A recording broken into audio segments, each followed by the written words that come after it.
Hello everybody. तो चलिए आज हम इकोनॉमिक्स क्लास 10th का चैप्टर 5 कंज्यूमर राइट्स ये पढ़ते हैं।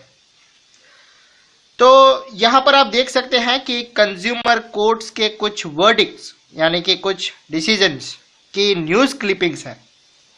इन केसेस में लोग कंज्यूमर कोर्ट में क्यों गए, ये वर्डिक्ट इसलिए दिए गए क्योंकि कुछ लोग जस्टिस यानी कि न्याय पाने के लिए परसिस्टेंट यानी कि दृढ़ यानी कि पक्के और स्ट्रगल्ड यानी कि संघर्षपूर्ण रहे।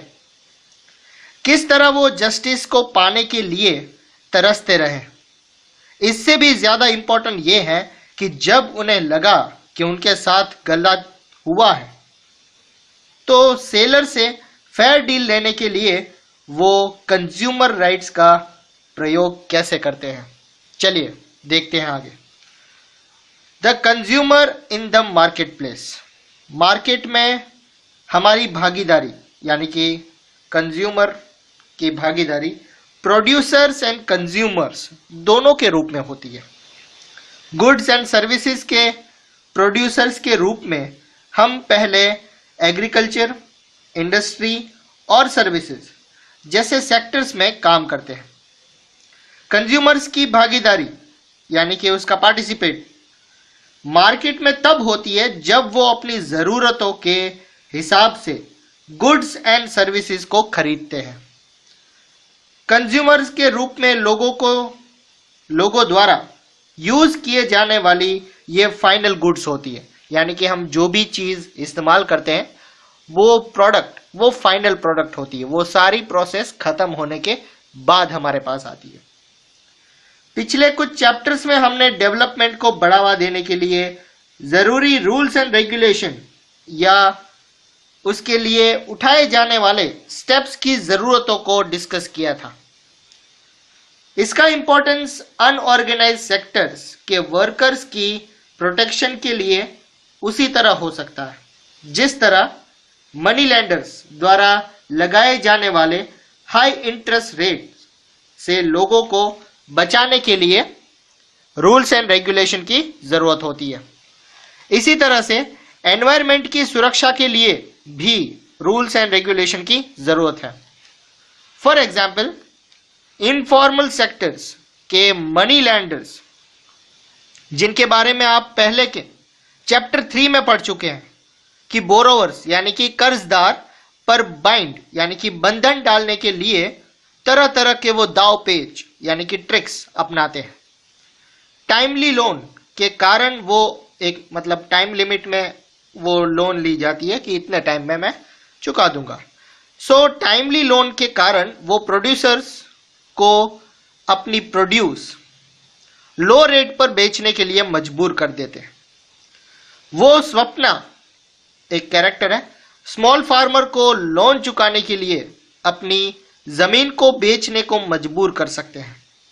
इसी तरह अनऑर्गेनाइज्ड सेक्टर में काम करने वाले बहुत से लोगों को लो वेजेस यानी कि कम पगार पर काम करना पड़ता है जो फेयर नहीं होती है और उनकी हेल्थ के लिए हार्मफुल भी होती है।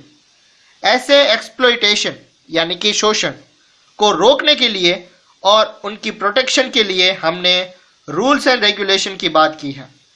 ऐसी कई ऑर्गेनाइजेशंस हैं जिन्होंने ये इंश्योर करने के लिए लॉन्ग स्ट्रगल किया है कि इन रूल्स का पालन हो सके।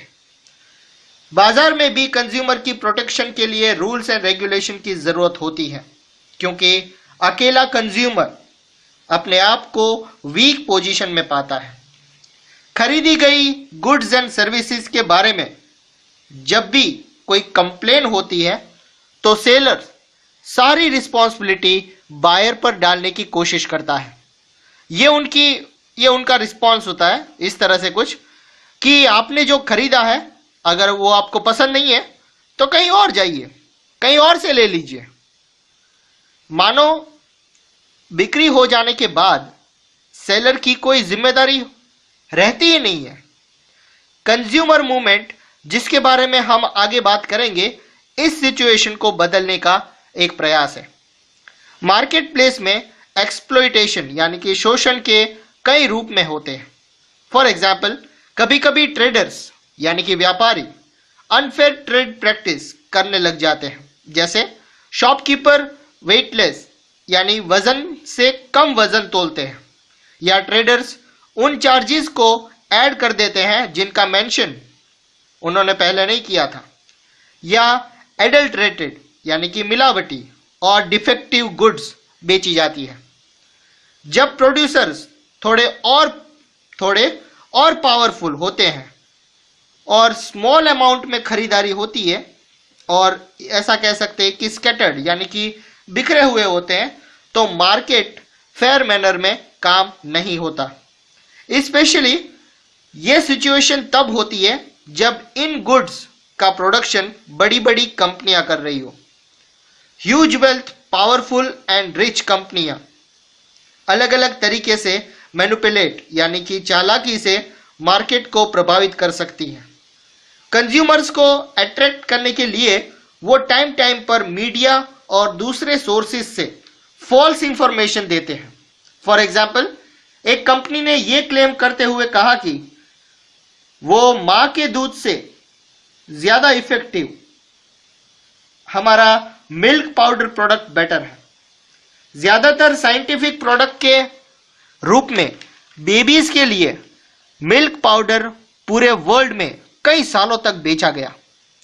कई सालों के लगातार स्ट्रगल के बाद कंपनी को यह मानना पड़ा कि वो फॉल्स क्लेम यानी कि झूठे दावे करती आ रही थी।